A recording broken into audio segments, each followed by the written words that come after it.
नमस्कार। मैं क्षितिज शर्मा मरु साहित्यिक मंच के साहित्य यात्रा कार्यक्रम में आप सभी का हार्दिक अभिनंदन करता हूं। आज साहित्य यात्रा कार्यक्रम की इस श्रृंखला में हम लेकर आए हैं कवि का रेखांकन व आलोचक डॉक्टर विवेक कुमार मिश्र जी को। डॉक्टर विवेक कुमार मिश्र जी कोटा जिले से हैं, जो वर्तमान में राजकीय महाविद्यालय कोटा में सह आचार्य के पद पर कार्यरत हैं। आप सभी के बीच वो आपसे बातचीत करेंगे। अब तक की साहित्य यात्रा हम जानेंगे उन्हीं की जुबानी।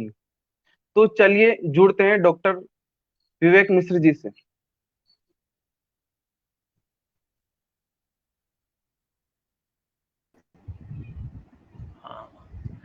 हाँ। नमस्ते सर।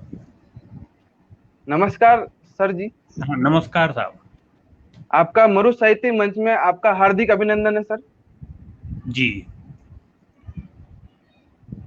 सर, इस साहित्य यात्रा कार्यक्रम में आपका हार्दिक अभिनंदन है। इस कार्यक्रम के द्वारा अब तक की जो साहित्य यात्रा है सर, उन्हीं को हम जनता के सामने जन जन तक पहुंचाने का प्रयास कर रहे हैं सर। जी। तो आपकी जो साहित्य यात्रा है, उनको जनता तक पहुंचाने का ये जो कार्यक्रम रखा गया है, साहित्य यात्रा भाग 4, तो आपके अब चलिए सर कार्यक्रम से जुड़ते हैं और आगे कार्यक्रम को आगे बढ़ाते हैं। तो सर, मैं आपसे पूछना चाह रहा था सर कि आपका लेखन की ओर रुझान कब से और कैसे हुआ? आप इसके बारे में अपने दर्शकों को बताइए सर। धन्यवाद। जी। साहित्य के प्रति झुकाव बचपन से जाने अनजाने शब्द की सत्ता से खेलने के क्रम में हो जाता है। मैं पीछे लौटता हूं तो तीसरी क्लास में बाल कविताएं मुझे बहुत आकर्षित करती थी, और उसके बाद 9वीं क्लास में हमारे एक शिक्षक राम स्वरूप मल जी हैं, जो प्रसाद की कविता पढ़ा रहे थे, कानन कुसुम संग्रह का वो अंश। और उस कविता को पढ़ने के बाद, उनके पढ़ाने के बाद मन में एक तरह से ये प्रतिज्ञा जमी कि कुछ इस तरह की कविता क्यों न हम भी लिखें। और कविता वैसी बनी या नहीं बनी, पर शब्द के साथ खेलने की एक शुरुआती वृत्ति शुरू हो गई, और जी। बीए सेकेंड ईयर से कविता के प्रति सीधा सीधा रुझान हमारा शुरू हो जाता है, और हम बीए 2 के विद्यार्थी के रूप में कविता लिखना शुरू करते हैं। और उसके बाद डायरी लेखन लगातार चलता रहता है, डायरी, कविता। और पहली जो मेरी कविता है वो 3 दिसंबर 2003 को राजस्थान पत्रिका के रविवारी परिशिष्ट में प्रकाशित होती है, जी। चंद्रभागा बोलते पत्थर। और इस कविता के बाद एक सिलसिला चल पड़ता है, और लगातार 2012 तक पत्रिका के परिवार परिशिष्ट और रविवारी परिशिष्ट में मेरी कविताएं आती हैं। और उसके अलावा मधुमती है, अनुकृति है, नया ज्ञानोदय है, और देश के सभी प्रतिष्ठित पत्र पत्रिकाओं में कविता और लेख छपते हैं, और ये सिलसिला एक चल पड़ता है। जी।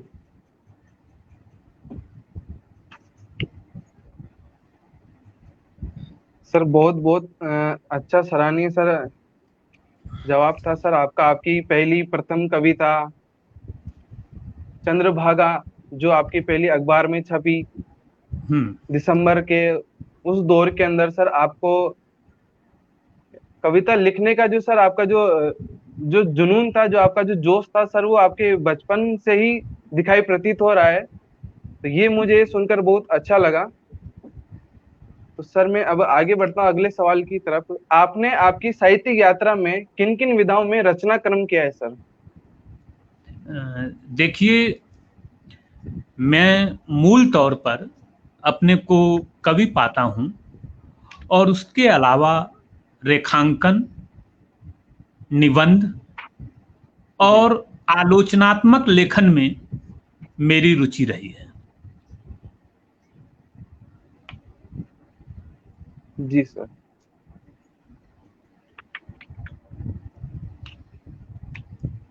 सर आपने जो रचना क्रम किया है सर, आलोचना का, रेखांकन का और कविता का, तो सर जी, इनकी जो सामाजिक उपादेयता पर आपके क्या विचार रहे हैं? देखिए, सीधी सी बात है कि जो रचनाकार है वह रचना में आता ही तभी है जब उसके सामाजिक सरोकार हैं हों। किसी भी रचना का जन्म बिना सामाजिक सरोकार के या बिना सामाजिकता के रचना जन्म ही नहीं लेती।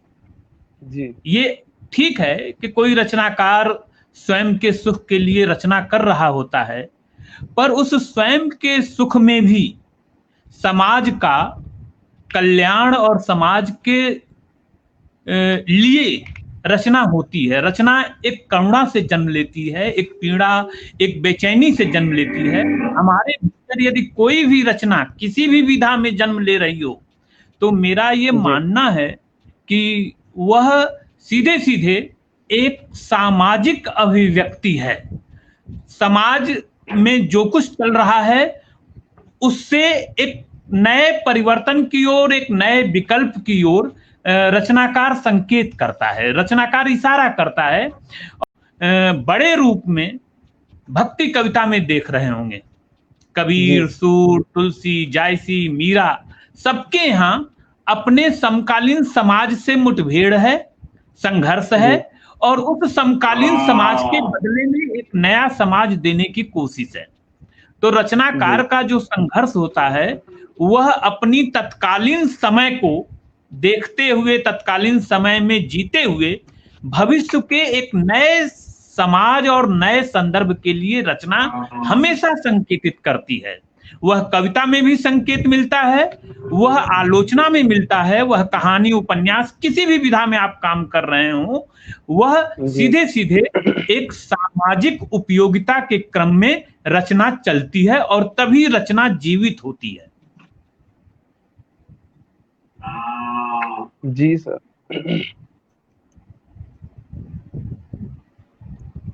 सर तो चूंकि आप एक कवि हैं, तो वर्तमान हिंदी कविता को लेकर आपके क्या विचार रहे हैं सर? वर्तमान हिंदी कविता, समकालीन हिंदी कविता अपने जी समय से सीधे सीधे मुठभेड़ करती है और समय जी को बदलने के लिए हिंदी जी कविता लगातार संघर्ष कर रही है। हमारे हिंदी के जो भी बड़े कवि हैं, उन्होंने भविष्य की ओर इशारा करते हुए लिखा है। कोई जी भी बड़ी कविता अपने समय से संतुष्ट नहीं होती, समय को जी लगातार बदलने के लिए कविता का एक सामाजिक दाय होता है। और यह एक लेखक के रूप में, एक कवि के रूप में मैं महसूस करता हूं कि हम जी अपने समय को बदलने के लिए, अपने समय के समानांतर एक नए समय को रचने के लिए हम रचना कर रहे होते हैं। तो हिंदी कविता बहुत समृद्ध कविता है और उस कविता परंपरा में अगर आप देखें तो एक तरफ भक्ति काल और छायावाद और नई कविता के कवि हैं, तो दूसरी तरफ 8वें 9वें दशक से समकालीन कविता के स्वर बहुत तेजी से सामने आते हैं और उस कविता परंपरा में वह अपने को जोड़ते हैं, वो विकल्प रचते हैं। बड़ी कविता हमेशा एक विकल्प लेके चलती है।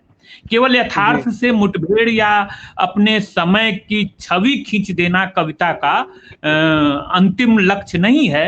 अपने समय से मुठभेड़ करते हुए एक नए समय और एक नए समाज की परिकल्पना करना कविता का पहला प्राथमिक कर्म होता है। कविता हमें एक नया समय देती है, हमें नए जी तरह से सोचने के लिए मजबूर करती है, इसलिए हम साहित्य पढ़ते हैं। जी सर, बहुत बहुत ही खूब शानदार सर उत्तर दिया है सर कि समय को लगातार बदलती रहती है कविता, और कविता ही मनुष्य के जीवन को सर, जैसे देखा जाए कि मनुष्य के जीवन को लगातार आगे बढ़ाती रहती है, उसके आत्मिक भावनाएं, उसका जो परिवेश है, उसका जो समाज है, जो वो कुछ देख रहा है सर, उसको लगातार उसको कविता के माध्यम सर उसको उकेरने की बहुत कोशिश, लगातार परिश्रम करता रहता है सर वो। जी आपका कविता संग्रह कुछ हो जाते पेड़ सा, जी जी आपके अनुसार कविता की सृजनात्मकता कहाँ तक है सर, उसमें सत्यता कहाँ तक दिखाई देती है सर उसके अंदर, आपकी कविता संग्रह में? जी। इस कविता के साथ एक दिलचस्प वाकया है। कुछ हो जी जाते पेड़ सा कविता लिखने के पीछे मैं थोड़ी सी पृष्ठभूमि बताना चाहता हूँ। इस जी कविता जरूर सर। इस कविता के पीछे पृष्ठभूमि ये है कि मेरे गांव पर जो मेरा घर है वहाँ एक नीम का पेड़ है, और जी वो नीम का पेड़ पीछे 2-3 पीढ़ियों से चला आ रहा है। और एक दिन फरवरी 2017 में मेरे बड़े भाई गांव से सूचना देते हैं कि नीम का पेड़ गिर गया।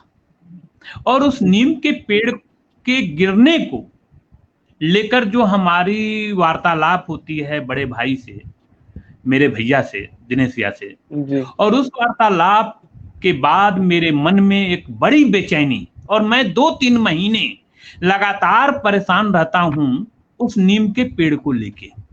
और वह एक जी प्रक्रिया चल पड़ती है और 100 कविताओं का एक संकलन तैयार होता है। फरवरी 2017 में नीम का पेड़ गिरता है और जून 2017 में नीम के पेड़ से जुड़ते हुए 100 कविताएं बनती हैं। और ये कविताएं मूलतः प्रकृति से जुड़ने की प्रक्रिया का परिणाम है।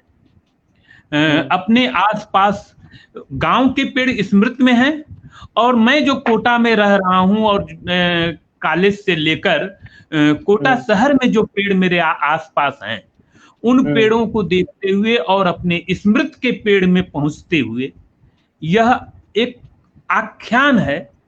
एक कविता के माध्यम से पेड़ को मानवीय व्यक्तित्व के रूप में उभरते हुए हम देखते हैं।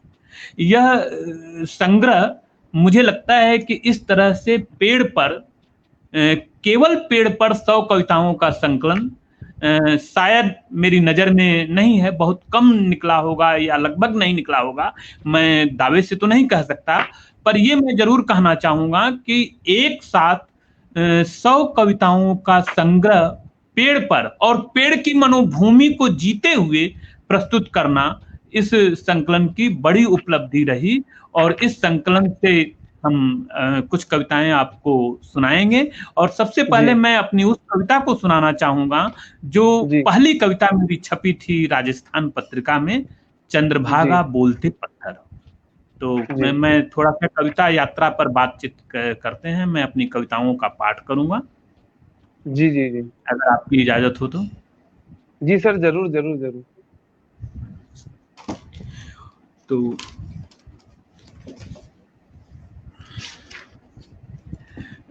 ये कविता 2003 में छपी थी राजस्थान पत्रिका में, जी और बाद में हड़ौती का एक संकलन निकला अंबिका दत्त जी के संपादन में, तो उसमें भी इस जी सर। कविता को रखा गया। चंद्रभागा बोलते पत्थर। पत्थर की छाती पर कलकल कलकती शांत पावन गंगा सी, चंद्रभागा अपने गर्भ में अतुल जल राशि को समेटे, समय की क्रूर हवाओं की साक्षी कह रही पत्थरों की जुबानी। शताब्दियों से ये काले लाल पत्थर चंद्रभागा के जीवित समय कसाव, सिलवटों व तनाव को सहेजे हैं। वह केवल एक नदी नहीं, उसके किनारों पर इतिहास व संस्कृति के सोते से सिंची है एक और नदी, कला, वास्तुशिल्प और बोलते पत्थरों के साथ। इस नदी को मिटाया मूर्तिभंजकों, नैतिकतावादियों आदि ने, फिर भी पलस्तर के चूने से वे उभार, वे शिल्प, जीवित पत्थर झांकते हैं दर्शक की आंखों में खिंचे हुए, वर्षों की साधना से तरासे होंगे शिल्पी की छेनी ने। एक एक उभार, तनाव, देह की पुष्ट मांसपेशियां सभी कुछ बोलती हैं। वे प्रकट हो जाते समय असमय चंद्रभागा में, बामियान में। फिर भी चंद्रभागा जीवित है दूसरी नदी के साथ, क्योंकि अभी भी शेष है आंखें सौंदर्य को, जल को, जीवन को देखने के लिए। चंद्रभागा की जल राशि ही केवल नदी नहीं, सभ्यता, संस्कृति व रूप की, सौंदर्य की भी नदी है। अभी तुम्हारे पावन तट पर बहुत कुछ बचा है मनुष्य के लिए, इतिहास के लिए, सत्य के लिए। एक बार और बहो स्मृत में अपनी धरोहर के साथ। नदी, सौंदर्य की देवियों, एक दर्शक का तुझे प्रणाम। आओ उतरो एक बार जीवन में। और एक दूसरी कविता है जी हल्दी। हल्दी एक प्रतीक की तरह है। हल्दी की गांठ जीवन की गांठ होती, माँ नौनिया को समझा रही हल्दी थमाते। माँ कह रही तन की आभा, मन को संबल, देह को राग दे, पुष्ट करती जीवन। इसलिए माँ हर यात्रा में हल्दी की गांठ अंगोछे या साड़ी की खूंट से कस कर बांध देती। कुछ कुछ प्रेम की बेदी पर दो मन बांधे हों अपनेपन को, या पंडित शादी के नए जोड़े की खूंट को बांधता। कुछ यूं ही हल्दी माँ के साथ होती। माँ की हल्दी हारिल की लकड़ी है, हल्दी की गांठ माँ का जीवन राग है। माँ बचा कर रखी हैं एक हल्दी की गांठ, नानी ने माँ को विदा करते वक्त दिया था। और एक कविता, हम जिस पूरी प्रक्रिया को देखते हुए आ रहे हैं, भूमंडलीकरण, जी सर। जो इतिहास की ओर अगर हम झांकते हुए चलें, कवि का काम होता है अपने समय को देखना, अपने आने वाले भविष्य की ओर देखना। तो उसी इतिहास और भविष्य की खोज में एक कविता है भूमंडलीकरण के दौर में। जी भूमंडलीकरण की आंख में सब कुछ समाहित है, संस्कृति, इतिहास, सत्ता, सबके सब शामिल हैं बाजार के मायाजाल में। आंखें चुधियाती रहती हैं जब कभी कुछ भी खोज नहीं पाते सत्य को, मरते पलते हो, सत्य को मरते पतले होते देखते हुए। जब सबकी आंखें विस्मृत की शिकार होने लगती, इतिहास मृत अतीत से जिंदा हो जाता है, या कि भूमंडलीकरण के चक्कर में इतिहास का पहिया अभिमन्यु की तरह ही चक्रव्यूह में फंसा दिखाई पड़ता है। फंसे हुए पहिए को निकालने हेतु इतिहास व संस्कृति के पैरोकार जब तक जिंदा हो जाते हैं, गड़े हुए मुर्दे ही इतिहास नहीं होते। मुर्दों के बाहर जीवित कर्म भी इतिहास बन जाते, जिसमें सारे मुर्दे या तो इतिहास के नायक करार दिए जाते हैं, या नायकों के मुर्दा हो जाने पर इतिहास की इबारत लिखवा लिया जाता है। भूमंडलीकरण के दौर में जब कुछ भी स्थिर नहीं है, यहां तक कि सबसे ताकतवर और इतिहास की विरासत धरोहर भी भूमंडलीकरण की भेंट चढ़ चुका है, फिर क्या बाकी है इतिहास के नाम पर, जिसे भूमंडलीकरण और बाजार रोके है। बाजार की प्रत्येक घटना शुरू से इतिहास और सत्ता के खिलाफ रही है। बाजार के सौंदर्य प्रसाधन जरूर राजाओं के काम आते रहे हैं। कभी राजा बाजार के लिए अपने सत्ता के तर्क को पीछे नहीं किया, या इतना गड्ढे में नहीं डाला जितना आम आदमी को हाथी के पैरों तले कुचलवा कर गहरी खाई में डलवा दिया। बाजार राजा रजवाड़े सत्ता के आसपास ही बसते रहे हैं। जीवन भर बाजार की बिरादरी सत्ता की बिरादरी से गली गली में इतिहास के अंतर विरोध और तर्क को सुनती रही है। दुनिया में कहीं भी जहां इतिहास की रचना नहीं होती, वहां बाजार और भूमंडलीकरण के रास्ते इतिहास को रच दिया जाता। इतिहास त्याग, कुर्बानियों, मूल्यों की स्थापना के लिए जीने मरने की कहानी का नाम रहा है, लेकिन इतिहास ने आगे की घटना, जीवन के क्रिया व्यापार को प्रस्तुत करने के लिए इतिहास के रास्ते भूमंडलीकरण का सैर कराती है। जोखू पांडे सत्ता प्रतिष्ठान में घुसने के लिए न जाने कितनी जुगत बैठा ली, लेकिन कहीं का नहीं रहा, क्योंकि वह बाजार की गति नहीं समझता, जिससे इतिहास का, संस्कृति का, भूमंडलीकरण का जन्म होता है। आज इतिहास से बाजार का जन्म नहीं होता, बल्कि बाजार इतिहास और संस्कृति को रचने की कोशिश में एक ऐसा इतिहास रचता है जिसमें आदमी कहीं नहीं है, सिर्फ वस्तुएं हैं, चकाचौंध है। असीमित आकांक्षा का बाजार रौंद रहा है रोज इतिहास व संस्कृति के राजमार्ग को। कब मुक्त होगा संकट का यह दौर, किसी को दिखलाई नहीं पड़ता। बाजार और भूमंडलीकरण के रास्ते कीचड़ में हम सब धंसते जा रहे हैं। जीवन भर बाजार आदमी को मार मार कर वस्तु बनाता जा रहा है। इस वस्तु बने आदमी से क्या बात की जाए? इस वस्तु बने आदमी से क्या बात की जाए? जी सर, बहुत ही सराहनीय आपकी कविता रही सर। सर, आपकी कविता के बारे में कुछ कहना चाहूंगा सर कि आपकी तीनों कविताएं चंद्रभागा, बोलती पत्थर, हल्दी और भूमंडलीकरण के दौर में, सर ये तीनों कविता सुनकर ऐसा प्रतीत होता है कि ये कविता हूबहू वैसा हमारे हमारे आसपास के समाज में घट रही वो कविता है, जो हमने देखा है, उसको समझा है, उसको महसूस किया है। आपकी जो कविता चंद्रभागा, बोलती पत्थर, उस पूरी कविता के अंदर मुझे सुनकर ये महसूस हुआ कि पूरी कविता का भाव सौंदर्य जो है वो पूरी प्रकृति या पूरी कायनात को लेकर उसके साथ चल रहा है। जी। आपकी हल्दी कविता अपने अपने परिवेश से जुड़कर बहुत ही अच्छा सराहनीय प्रदर्शन रहा सर। अब सर कार्यक्रम को आगे बढ़ाते हुए सर आपसे प्रश्न है, समकालीन कविता में कवियों का भाव सौंदर्य किस तरह रहता है सर? समकालीन कवियों में कवियों का भाव सौंदर्य किस तरह रहता है?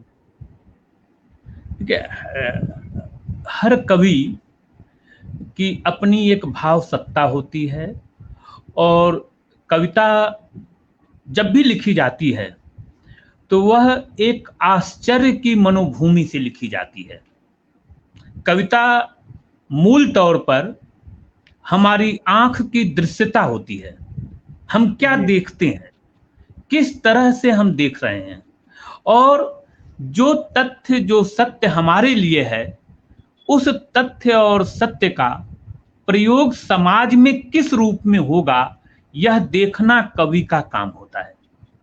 यह देखना रचनाकार, आलोचक का भी काम होता है। कवि के भीतर एक रचनात्मक आलोचक भी होता है, एक रचनात्मक पाठक भी होता है, जो बार बार अपने समय को पढ़ता है।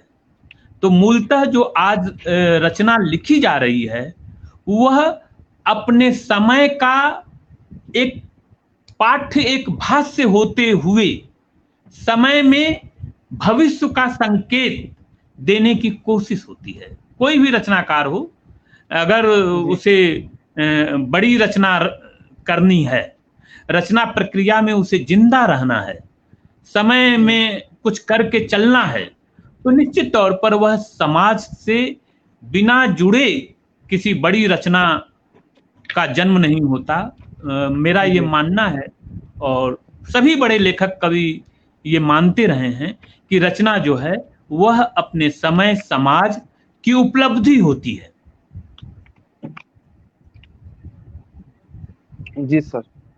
सर सवालों का दौर तो सर यूं ही चलता रहेगा, लेकिन इसके बीच में आपसे सवाल प्रश्न ये है कि आपका जो कविता संग्रह कुछ हो जाते हैं पेड़ सा, तो सर इसके अंदर आपने पेड़ को ही क्यों चुना सर? आपने, मुझे लगा सर प्रकृति भी है, पूरा संसार भी है, तो पूछना चाहूंगा सर पेड़ को ही क्यों चुना सर आपने?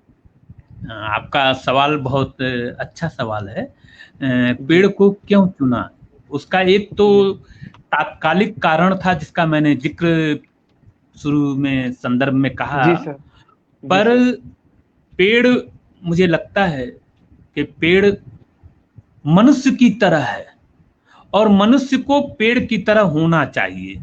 पेड़ हमेशा कुछ न कुछ देता रहता है, हमेशा काम जी आता है। सर। उसकी जी पत्ती से लेकर उसके तने तक, उसकी जड़ तक, उसके फल तक, सब कुछ हम पेड़ से लेते हैं। और पेड़ जी सर। कभी ये भाव नहीं जताता कि मैंने कुछ दिया है, मैं कुछ देकर जी जा रहा हूं। पेड़ चुपचाप चला जाता है। आपने देखा होगा, अनुभव किया होगा कि एक जी पेड़ 100 साल जिंदा है और वह अपना सब कुछ देकर चला जाता है बिना किसी घोषणा के। तो उस जी पेड़ सर। के प्रति अगर हमारे मन में लगाव और अनुरक्ति नहीं होती है तो यह हमारी पेड़ के साथ एक नाइंसाफी होगी। तो मेरे स्मृति में पुराने पेड़ बहुत रहे हैं। नए पेड़ जी जो हम पेड़ पौधे देख रहे हैं वो देख रहे हैं, पर मेरी स्मृति में पुराने पीपल के पेड़, आम के पेड़, नीम के पेड़, ऐसे बहुत सारे पेड़ हैं जिनकी छाया में बैठकर हमने अपने समय निकाले। हम हमारे सुख और दुख के दिन के साक्षी वे पेड़ रहे हैं, तो उनको हम नहीं भुला जी सकते। और अगर सभ्यता और संस्कृति में पेड़ के प्रति यह ममत्व बना रहे तो आने वाली पीढ़ियों को हम बहुत कुछ सौंप कर जाएंगे, बहुत कुछ छोड़ कर जाएंगे। आप देख रहे होंगे कि जी सर। तमाम शहरों से पुराने पेड़ खत्म होते जा रहे हैं और उनके बदले में जी नए पेड़ नहीं आते, नए पेड़ जगह नहीं ले पाते। तो पेड़ को हम कैसे छोड़ें? इस संग्रह से सीधे सीधे लेखक का पेड़ केवल पेड़ भर नहीं है, बल्कि वह हमारी सभ्यता और संस्कृति है और प्रकृति के प्रति हमारी एक बड़ी सोच को सामने लेकर आता है। पेड़ के साथ ही हम जीवित होते हैं। आपने देखा होगा हमारे गांव में, हमारे घरों के आमने सामने पेड़ होते थे। अब ठीक है, हम कंक्रीट के जंगल में आ गए और उस कंक्रीट के जंगल में पेड़ों के लिए जगह नहीं है और बालकनी में गमले में तुलसी के पौधे पौधे को लगाकर ही हम पेड़ लगाना समझ लेते हैं। पर अगर आप पीछे लौटें थोड़ा सा, जी अपनी ग्रामीण संस्कृति की ओर, गांव की ओर, छोटे कस्बों की ओर और शहरों में भी बहुत विशाल विशाल पेड़ रहे हैं और अभी भी हैं और नए पेड़ जी भी उनकी जगह आ रहे हैं। तो पेड़ों की रक्षा के लिए हमें कुछ न कुछ करना चाहिए। उसी क्रम में ये संकलन बना, ये जिया हुआ पेड़ है। जी सर। जी सर, आपने सही कहा कि पेड़ हमारी सभ्यता और संस्कृति है। पेड़ से ही हमारा जीवन चलता है या हमारा जीवन यापन होता है। पेड़ हमें निस्वार्थ भाव सब कुछ दे देता है। तो सर, हम्म, मैं पेड़ की तुलना दधीची से क्यों की गई है सर? किससे? पेड़ की तुलना दधीची से क्यों की गई है? दधीची से? जी सर, दधीची जी से। जी। पेड़ सब कुछ दे देता है, कुछ भी छोड़ता नहीं, कुछ भी अपने लिए नहीं रखता। जिस तरह से दधीची ने अपनी हड्डी देकर जी अपना पूरा शरीर, अपना मांस, मज्जा, हड्डी, सब कुछ रक्षार्थ, संस्कृति के रक्षार्थ त्याग किया, वैसे ही पेड़ का सब कुछ पेड़ त्याग देता है। पेड़ कुछ भी अपने लिए नहीं रखता। तो और प्रकृति के कोई भी उपादान अपने लिए कुछ नहीं रखते। नदी भी सब कुछ सौंप जाती है हम लोगों को, पेड़ भी सब कुछ सौंप जाता है। हवा, जो पेड़ों के कारण जो हमें ऑक्सीजन मिल रही है, हवा मिल रही है, तो ये सब कुछ पेड़ सौंपता है।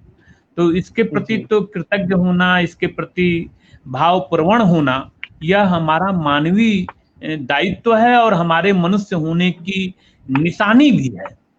हमारा मनुष्य जी सर। होना तभी सफल है जब हम अपने आसपास, अपने घरों के आसपास कुछ पेड़ पौधे लगाएं। अब आजकल बड़ा संकट देखने को मिलता है कि लोग घर बनाते हैं और सीधे सड़क पर 1 इंच जमीन भी नहीं छोड़ते जिसमें वो 2 गमले भी लगा सकें। तो कम से जी कम सर। इतना तो घर बनाने में जगह छोड़ें कि थोड़ी सी घास के लिए भी जगह हो और 2 4 5 पौधे वो अपने घर के सामने लगा सकें। तो ये पेड़ इसकी भी ये संग्रह इसकी भी मांग करता है। पेड़ हमारी पूजा प्रणाली का एक हिस्सा है। आपने देखा होगा कि हमारे यहाँ पीपल की पूजा होती है, जी सर। तुलसी की पूजा होती है, जी पीपल की होती है, बिल्वपत्र की होती है। हमने पेड़ों को पूजा है। जी सर। हमारे लिए तो संस्कृति है, सभ्यता है। पेड़ से हम अलग हो ही नहीं सकते। और मैंने एक भील गांव में देखा कि हर घर के सामने नीम का पेड़ होता है। बिना नीम के पेड़ के उनके घर की कल्पना ही नहीं की जा सकती। जी जो मिट्टी का घर है वो चौक बना हुआ है और उस बीच आंगन में नीम का एक पेड़ है। तो नीम के प्रति कितना ममत्व हमारे आदिवासी समाज में देखने को मिलता है, यह भी मैंने गाँव का दौरा करते हुए, गाँव में घूमते हुए देखा है, बहुत करीब से देखा है। और हर घर में एक नीम का पेड़, और उसके नीम पेड़ के चारों तरफ चबूतरा है, वहां वो बैठकर अपना सामाजिक क्रिया व्यापार, सारे क्रिया जी व्यापार करते रहते हैं। वह उनका एक तरह से आंगन है नीम। चलिए मैं जी पेड़ संग्रह से एक दो कविता आपको कविता पाठ करता हूँ, जी सर। अगर आपकी इजाजत हो तो। जी जरूर सर।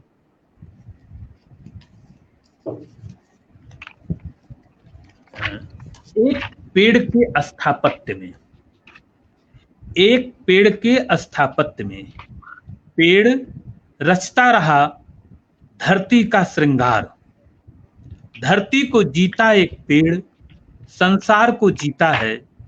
संसार में संसार भर की बातें होती, जीवन और जीवन रस से बना संसार एक पेड़ के स्थापत्य में पलता है। पेड़ की हर शाख पर मनुष्य की इच्छा और स्वप्न टंगे हैं। पेड़ की हर शाख पर मनुष्य की इच्छा और स्वप्न टंगे हैं। कभी कभार कोई डाली टूटती तो साथ में मनुष्य की इच्छा और स्वप्न के कुछ हिस्से हिस्से टूट जाते।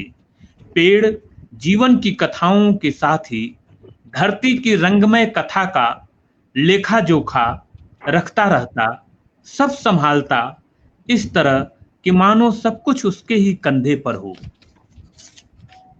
वह संभाल लेता है मेला, और मेले में आए लोगों का हुजूम, हर समय व्यस्त रहता। कभी किसी पेड़ को फुर्सत में बैठा आराम करता देखा है? वह कहाँ आराम करता, धरती को संभाले रखना कितना बड़ा काम है, कह पाना आसान नहीं। एक और दूसरी कविता है, पीपल का पेड़।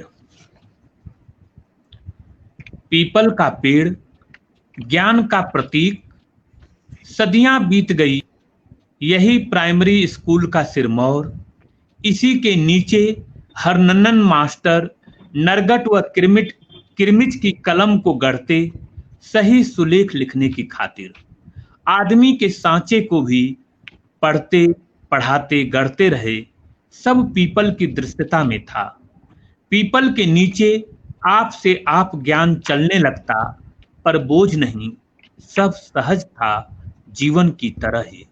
माँ पीपल की पूजा करती रहीं, पीपल ज्ञान बांटता रहा।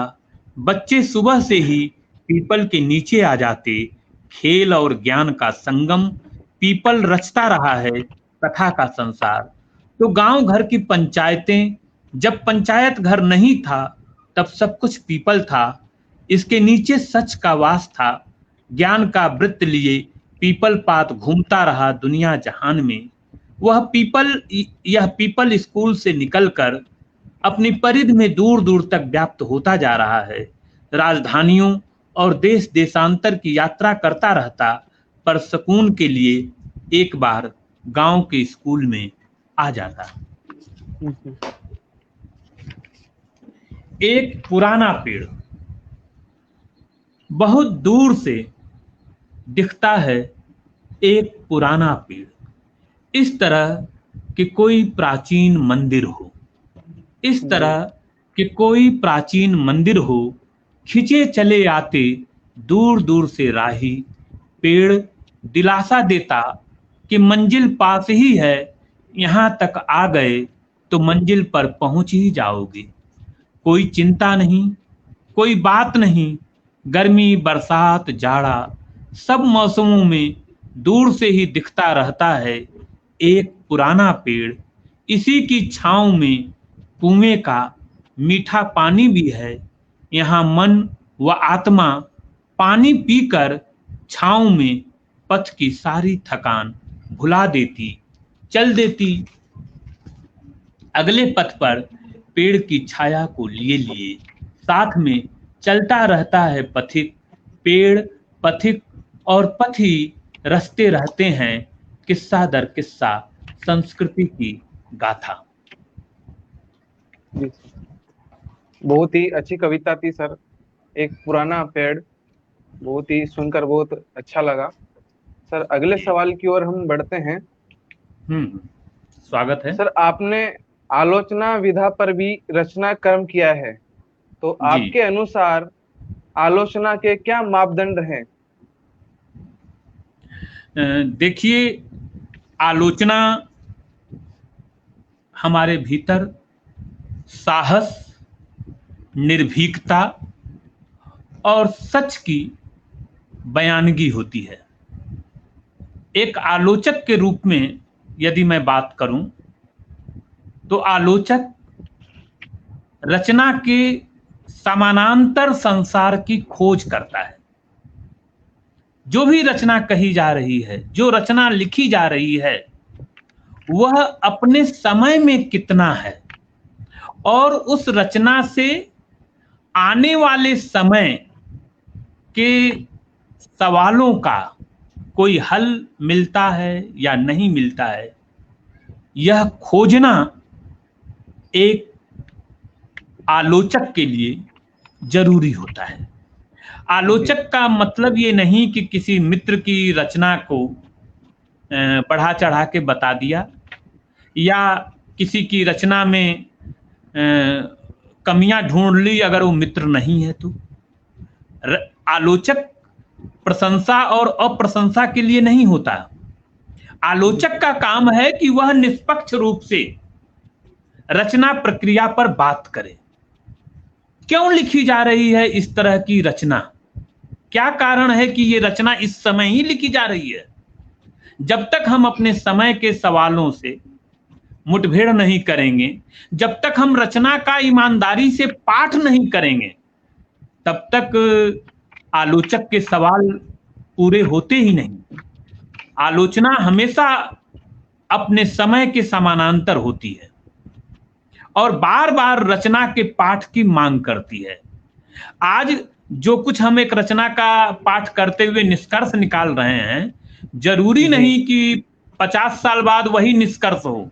50 साल बाद उस रचना के लिए हमारा नया निष्कर्ष बन जाएगा। तो रचना समय के साथ आलोचना बदलती भी रहती है और एक आलोचक में इतना लोकतंत्र और इतना विवेक होना चाहिए कि वह अपने दिए गए निष्कर्ष में यदि लगता हो कि हमारा ये निष्कर्ष गलत है, तो उस निष्कर्ष को बदलकर नए निष्कर्ष की ओर चलने की तैयारी भी एक आलोचक को करनी चाहिए। जी जी सर।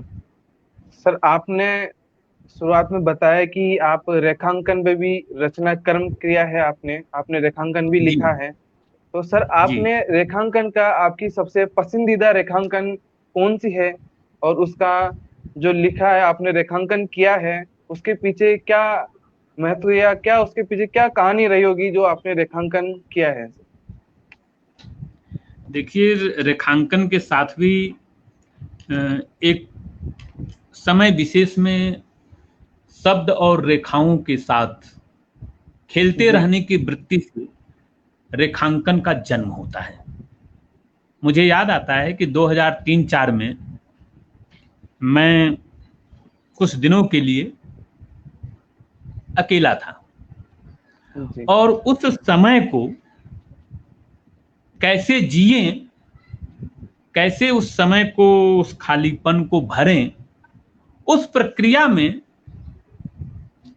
मेरे कलम जो है वो सादे कागज पर घूमने लगी और धीरे धीरे मैं देखता हूं कि हजारों चित्र बन गए लगभग।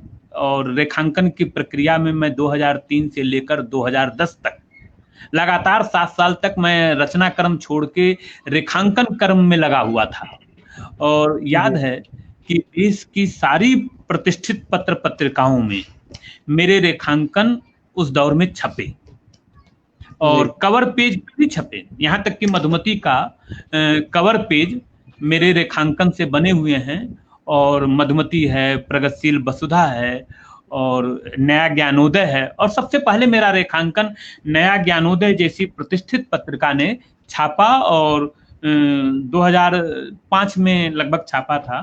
तो नया ज्ञानोदय, प्रगतिशील वसुधा, मधुमती, अक्षर पर्व और अक्सर सभी पत्र पत्रिकाओं में मेरे रेखांकन छपते थे और मेरे रेखांकन मूर्त नहीं होते थे, जी अमूर्त सर। होते थे। क्या कुछ उसमें कहा जा रहा है उसका बहुत बारीक विश्लेषण चाहिए। कला कर्म से जुड़े हुए जो लोग हैं उनके लिए जी जरूर वो रेखांकन एक बड़ा अर्थ और बड़ा मायने रखते थे। पर बहुत सारे लोगों का ये सवाल होता था कि इस रेखांकन में है क्या, आपने तो जी 4 रेखा खींच दी और कह रहे हैं कि रेखांकन बन गया। तो मेरे रेखांकन में मूल तौर पे जो मैं अनुभव करता हूँ कि प्रकृति के उलझे हुए रहस्य होते थे। जी चिड़िया है और पूरा जो प्राकृतिक परिवेश होता था एक तरह से, वह मेरे रेखांकन में दर्ज होता था। एक नई छवि उभर कर बन जाती थी और मुझे लगता है कि रचना कर्म, पूरी जो सृजन प्रक्रिया है, वह प्रकृति के इर्द गिर्द जन्म लेती रहती है। आपके आसपास यदि कोई प्रकृति है और आप अगर दृश्यता, अगर उसको सही ढंग से देखने की कोशिश करते हैं तो रोज उस जी प्रकृति में कुछ नया दिखेगा। आप अपने गमले पर, जी घर पे सर। जो गमले लगे होंगे 2-4, 5-10 जी जो सर। भी हों, तो उसको अगर अगर बारीकी से देखेंगे तो आपको लगेगा कि अरे कल तो ये नहीं था, आज ये नया क्या दिख रहा है। हर बार जी आपको एक नई बात, हर सुबह एक नई सत्ता आपके सामने होगी। यह प्रकृति के सृजन धर्म की विशेषता है और प्रकृति से जब आप जुड़ जाते हैं, प्रकृति के प्रति थोड़ा भी लगाव होता है, तो आप सीधे-सीधे सृजन से जुड़ते हैं, क्योंकि प्रकृति का पूरा क्रिया व्यापार ही सृजन का व्यापार है। प्रकृति हमें सृजन से जोड़ती है। तो रेखांकन का जो प्रसंग है मेरे उसमें, मुझे नहीं लगता कि मेरा कोई उस तरह की दीक्षा नहीं थी रेखांकन के प्रति। मैं हिंदी का एक जी सामान्य विद्यार्थी और रेखांकन और कला कर्म में जुड़ गया, तो ये कोई पिछले जन्म का हिस्सा होगा या जो भी हो, मैं नहीं कह जी सकता। पर यह है कि रेखांकन करने में बहुत आनंद आता था और मैं 3-3 घंटे, 4-4 घंटे, 5-5 घंटे एक सादे कागज पे बैठा होता था और एक प्रक्रिया चलती थी, वो जब तक पूरी नहीं होती थी वहां से हटने का मन नहीं करता था। तो रेखांकन लगभग मैं 7-8 साल तक रेखांकन से जुड़ा रहा और अभी भी जब कभी मेरे पास थोड़ा सा समय होता है, स्पेस होता है, तो मैं रेखांकन में जुड़ जाता हूँ। रेखांकन करने में मुझे एक आत्मिक संतुष्टि होती है, आनंद मिलता है। जी सर।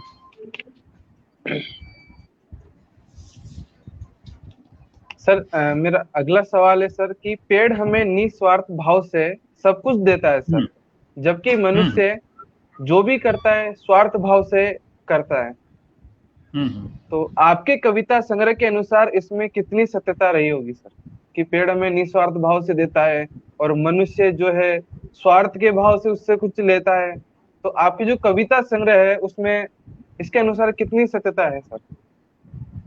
देखिए, पेड़ तो, पेड़ के बारे में कुछ कहने की जरूरत नहीं है। वो जी सर। उसका कोई स्वार्थ होता नहीं। अब प्रकृति का कोई स्वार्थ नहीं होता। जी प्रकृति सर। की अपने आप में एक सत्ता है और उस सत्ता के साथ हम कैसा व्यवहार करते हैं, यह हमारे मनुष्य की गुणात्मक सत्ता में अंतर करता जाता है। हमारे भीतर कितना बड़ा मनुष्य है, जितना बड़ा हमारे भीतर मनुष्य होगा, वह उतना ही ज्यादा प्राकृतिक सत्ता का सम्मान करेगा। यह हमारे जी मनुष्य होने की पहचान है। हम उस मात्रा में गिरते जाते हैं जब हम प्रकृति की अवहेलना करते हैं। आपको याद होगा, आपको ये सूचना होगी, आपको याद होगा कि पूरा कामायनी का प्रसंग जी सर। जी सर। पृथ्वी पर एक ऐसी कविता जो शमशान से शुरू होती है। जी सब कुछ खत्म हो गया है, सब कुछ तहस नहस हो गया है जल प्लावन की घटना से। पृथ्वी पर जल प्लावन होता है और जी उस विभीषिका में कोई नहीं बचता। क्यों? प्रकृति के प्रति हमने अवहेलना की थी।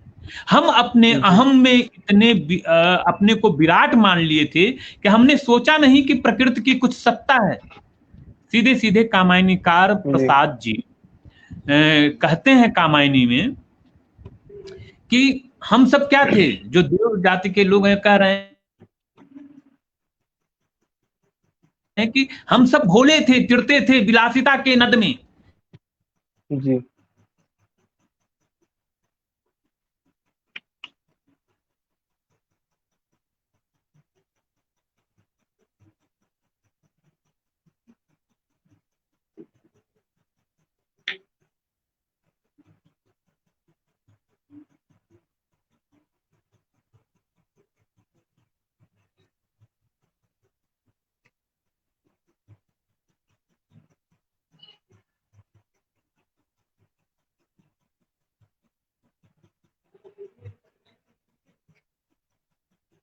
हेलो, क्या सर सुन पा रहे हैं मुझे आप?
लगता है कि डॉक्टर विवेक कुमार मिश्र जी का कुछ फोन वोन आ चुका है उनके मोबाइल पे, इसलिए कनेक्शन टूट रहा है। उनसे दोबारा संपर्क करने की कोशिश की जा रही है। आप हमारे साथ लगातार बनिए रहिए।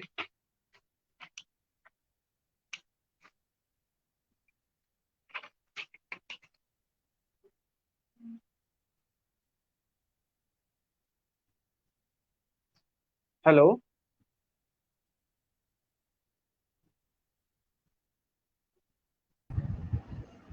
हेलो। हेलो। जी सर, लगता है सर संपर्क टूट चुका था। जी जी। जी तो प्रकृति की सत्ता जो है, जी प्रकृति की सत्ता के आगे हमारी कुछ भी सत्ता नहीं है।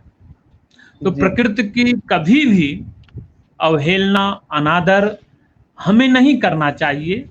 यदि हमारे जी आसपास प्रकृति है तो हम जिंदा हैं। प्रकृति नहीं है तो हम कुछ नहीं है। प्रकृति के बगैर एक क्षण भी हमारी सत्ता नहीं है। जी।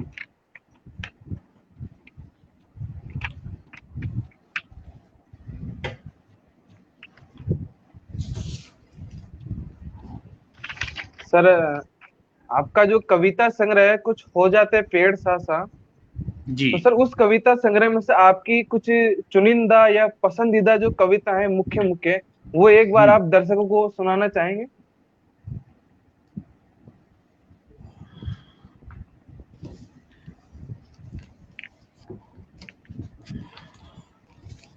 देखिए, इसमें एक पेड़ के स्थापत्य में, जी और इसके बाद पीपल का पेड़, जी एक पुराना पेड़,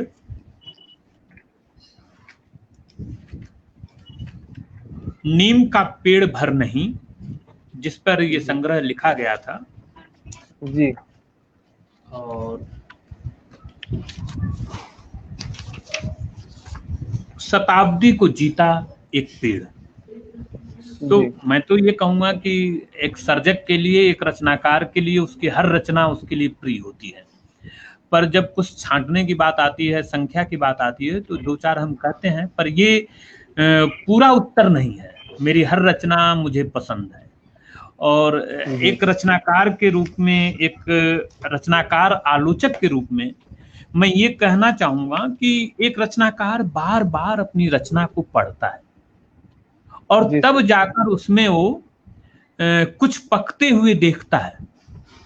तो इसलिए कोई भी जी रचना अंतिम रूप से मुकम्मल नहीं होती, पूरी नहीं होती। एक अधूरापन उस रचना में रहता है और उस अधूरेपन जी से वो फिर एक नई रचना में जाता है। ये एक सतत प्रक्रिया है, एक लंबी प्रक्रिया है जी सर। कि रचना क्रम में हम नई नई जो रचना रचते हैं, उसके पीछे पूर्वापर रूप से रचना का क्रम चलता रहता है।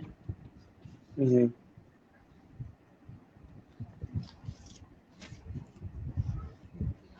और ये भी कहना चाहूंगा कि कवि जो है वह रचकर अमर होता है। रचना में चीजें जी आकर अमर हो जाती हैं। कबीर जी दास सर। ने लिखा कि हम न मरे मरिहें संसारा, हरि मरिहें तो हमहू मरिहें, हरि ना मरिहें तो हम काहू के मरिहें। कविता का यही जी काम है। वह जी हमें इस संसार सत्ता के साथ अमर कर जाती है। जी और ये केवल कविता विधाएं, मैं कविता कह रहा हूं, इसका मतलब कि रचनात्मक रूप से जितनी भी विधाएं हैं सभी जी हमें सर। समृद्ध करती हैं, अमर करती हैं और हमारे भीतर एक नया संसार पैदा करती हैं, हमें नए रूप से सोचने के लिए बाध्य करती हैं और हम हर रचना के साथ एक नए सिरे से समृद्ध होते हैं। कभी भी कोई भी रचना केवल किसी तकनीक, किसी टूल या किसी फॉर्मेट से जन्म नहीं लेती। कई बार लोग, जी आपने देखा होगा कि बहुत सारे लोग ऐसे होते हैं जिन्होंने एक फॉर्मेट सीख लिया कि मुझे ये रचना करनी है और ये मीटर है, तो उस मीटर पे हम जी रचना लिख लेते हैं। पर उस मीटर से केवल काम नहीं चलता जब तक कि रचना आपके अंतः से, हृदय से, भीतर से नहीं आती हो। जब तक आपका दिल नहीं करे कि मुझे लिखना है, तब तक आप मत जी सर। लिखिए। लिखने का तभी अर्थ है जब आपके अंदर कोई पुकार मचती हो और उसके लिखे बिना आप रह नहीं सकते। जी लिखना के लिए मैं ये भी कहना चाहूंगा कि कभी भी लिखने के लिए समय की कमी नहीं पड़ती। तमाम व्यस्तताओं के बावजूद, भीड़ में होने के बावजूद, काम के बावजूद लिखने के लिए समय निकल जाता है। ये क्यों निकलता है? क्योंकि यह हमारे भीतर एक आंतरिक संरचना है जो हमसे लिखवाती है।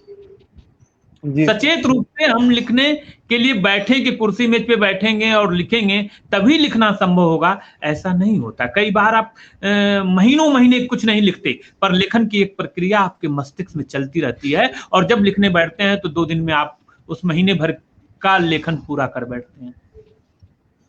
तो ये एक सतत प्रक्रिया है, 1-2 दिन की प्रक्रिया जी नहीं है। लगातार आप लिखते रहते हैं, कुछ नया रचते रहते हैं और उसी में कुछ चीजें ऐसी होती हैं जो समाज को ज्यादा पसंद आती हैं और प्रभावित करती हैं, तो समाज उस पर चलने की भी बात करता है और बड़ी रचनाएं हमेशा अपनी ओर समाज को आकर्षित करती हैं। जी सर। सर, कार्यक्रम के अंत में सर कविता सृजन के बारे में आप साहित्य प्रेमी को क्या संदेश देना चाहेंगे? बहुत अच्छा सवाल है आपका ये, कि जी साहित्य में जो लोग भी आ रहे हैं, और ये एक स्वतः वृत्ति होती है और एक ललक होती है कि साहित्य मैं रचूं। और हर नए लेखक को मेरा ये कहना है कि एक धैर्य लेके चलना चाहिए। कई बार होता है कि हम अधैर्य के शिकार होते हैं, बहुत जल्दी हम जी बहुत कुछ पाना चाहते हैं। तो ये संभव नहीं है कि आप पहली रचना लिखें और वही प्रसिद्ध हो जाए और आप बड़े चर्चित कवि हो जाएं। ऐसा कोई जरूरी नहीं है। आप 100 रचना जी लिखें, हो सकता है एक भी प्रसिद्ध न हो। तो भी लिखने का जो अटूट धैर्य है वह जी एक सर। लेखक में होना चाहिए। और लेखन एक जिद है। आप लिखते इसलिए हैं कि आप लिखने से जिंदा हैं।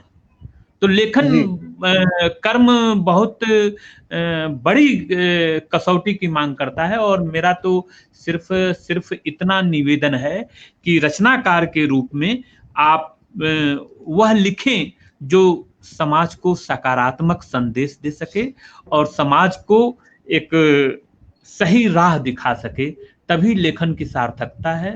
अन्यथा लिखने का कोई मतलब नहीं। केवल जोड़ तोड़ करने के लिए लिखने का कोई अर्थ नहीं।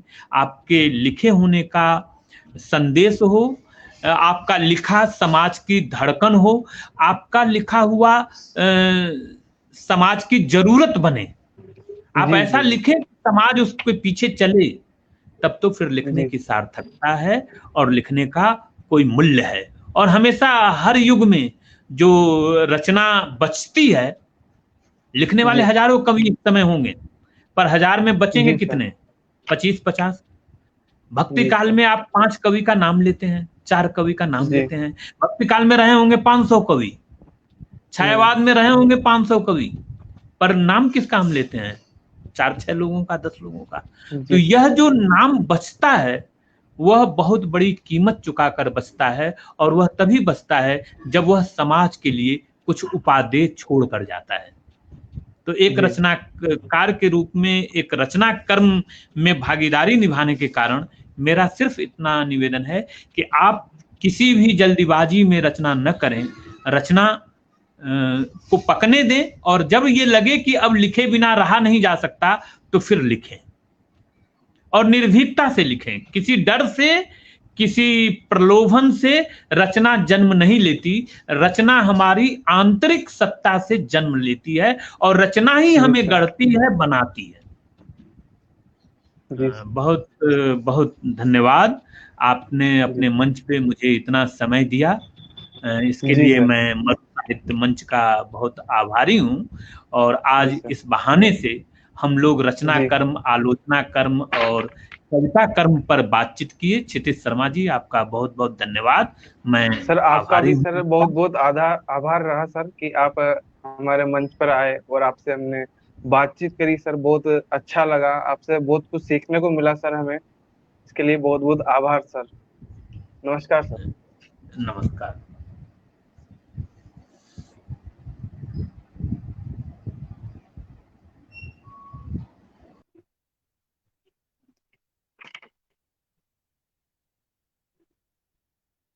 आशा करता हूँ कि डॉक्टर विवेक कुमार मिश्र जी के उद्गार आप सभी तक पहुंच पाए होंगे।